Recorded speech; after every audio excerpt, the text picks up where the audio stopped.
હું વારંવાર મારા પ્રવચનમાં એક વાત કરતો હોઉં છું કે વર્તમાન કાળમાં ચારિત્રના માર્ગે જનારાની 3 વિશેષતા છે.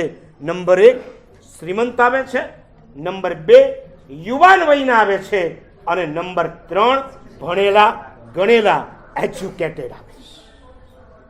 વિચાર્યું તમે ક્યારે? એક બાજુ તમારા સંસારના ભૌતિક સાધનો જ્યારે વધતા ચાલ્યા હોય એવા સમયે પણ આ બધાનો ત્યાગ કરીને ચારિત્રના માર્ગે જનારા 21મી સદી જ્યારે પ્રવેશ થયો ને ત્યારે વિચાર એ આવતો હતો આ 21મી સદી આપણા સંસ્કારોનું ધનોત્પનોત કરી નાખશે. પણ અત્યારે જ થોડાક દિવસ પહેલા એલડી ઇન્સ્ટિટ્યૂટ ઓફ ઇન્ડોલોજીના ડાયરેક્ટર જીતુભાઈની સાથે બેસવાનું થયું. મને કે મારા સાહેબ, એક જૈન ધર્મ સિવાય વિશ્વના તમામ ધર્મો અત્યારે ચિંતામાં છે. મેં કીધું કઈ ચિંતા છે? એમણે સરસ વાત કરી કે આખા વિશ્વના તમામ ધર્મોમાંથી સાધુ અને સાધ્વીની સંખ્યા ઘટી રહી છે. એક જ જગ્યાએ જો વધતી હોય ને તો એ કયો ધર્મ છે? જૈન.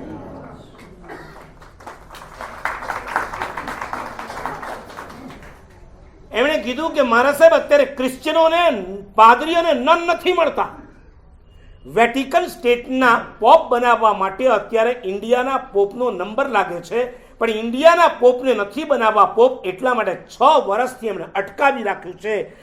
દુનિયાના 3rd કન્ટ્રી જેને કહી શકાય એવું આફ્રિકા, એવું સ્પેન અને એવા ઇન્ડિયા, આ 3માંથી એમને લેવા છે. એમાંથી ઇન્ડિયાના પોપ પણ એમને બનાવવા નથી માટે 6 વર્ષથી વેટિકનના કોઈ પોપ નથી બન્યા.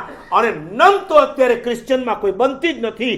વર્તમાન કાળમાં સૌથી વધારે દીક્ષા જો કોઈ ધર્મમાં લેવાતી હોય તો એક જ ધર્મ, અને એ પરમાત્મા મહાવીર. મેં એમને કારણ પૂછ્યું, એમણે મને પૂછ્યું, મારા સાહેબ દીક્ષા વધતી ચાલી છે એટલે કેવી વધતી ચાલી? આજથી 10 વર્ષ પહેલાનો સાધુ સાધ્વીનો ટોટલ મારો અને વર્તમાન કાળના સાધુ સાધ્વીનો ટોટલ મારો તો 10 વર્ષ કરતા ડબલ. આ 10 વર્ષમાં 4 ફિરકા મળીને જો ટોટલ મારીએ ને સીધો આંકડો ડબલ થઈ ગયો છે સાધુ સાધ્વી. મેં એમને કીધું એક જ કારણ છે, જૈનો પુણ્યશાળી છે ની ના નથી, પણ એ પુણ્ય ને ભોગવતા ભોગવતા જાણે એમને ખ્યાલ આવી ગયો છે આ પુણ્યના સાધનોને ગમે તેટલા ભોગવશું તૃપ્તિ ક્યારે થવાની જ નથી, ઉલટી અતૃપ્તિ વધવાની છે. અને એ અતૃપ્તિ જ આપણને દુઃખી કરી આ સંસારમાં રખડાવવાની છે. એ કરતાં બેટર છે કે આ તમામ સાધનોને આપણે લાત મારી ચારિત્રના માર્ગે જઈએ. ભૂતકાળમાં મોટા મોટા રાજા અને મહારાજાઓની પાસે બધી જ અનુકૂળતા હોવા છતાં જો સંસારનો ત્યાગ કરીને ચારિત્રના માર્ગે જતા હોય ને એની પાછળ એક જ કારણ છે, એ સમજી ગયા હતા આ સંસારના કોઈ સાધનો, આ સંસારના કોઈ સુખો ક્યારેક કાયમી સુખ આપી શકે એમ નથી. લાચાર છે કાયમી સુખ અપાવવા માટે. કાયમી સુખ જો જોઈતું હોય ચારિત્રના માર્ગે ગયા વગર છૂટકો નથી. 3 ખંડના ધણી શ્રી કૃષ્ણ પોતાની યુવાન બનેલી તમામ દીકરીઓ જેવી પણ બની ઠણીને માં એમને મોકલતી એટલે પહેલો પ્રશ્ન પૂછતા હતા, બેટા દાસી થવું છે કે રાણી થવું છે? આજે વાસણામાં બેઠેલા ભાઈઓ બહેનોને કહું છું કે તમારી દીકરી 20, 22, 24ની થાય ને તમે શોધવાનું શરૂ કરો એ પહેલાં એને એક જ પ્રશ્ન કરજો, દાસી થવું છે કે રાણી થવું છે?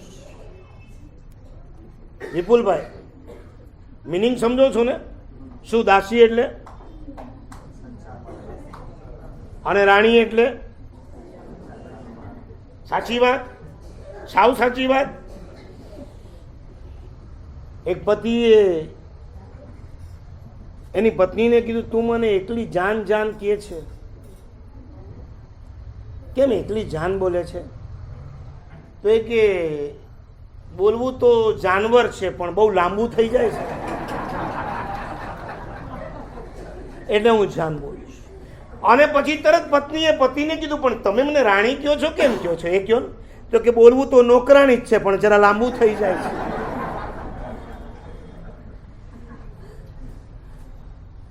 છે કાંઈ બીજું સંસારમાં? કૃષ્ણ તમામ દીકરીઓને સમજાવે છે કે બેટા સંસારમાં જવું એટલે દાસી બનવા જવું છે, ચારિત્રના માર્ગે જવું એટલે રાણી બનવા જવું છે. રાણી બનવું હોય જાઓ ભગવાન નેમિનાથની પાસે. તમામ દીકરીઓ કહેતી કે પપ્પા રાણી થવું છે, અને 3 ખંડના ધણી શ્રી કૃષ્ણની તમામ દીકરીઓ ભગવાન નેમિનાથની પાસે જઈ ચારિત્ર લઈ સાધ્વી બનતા.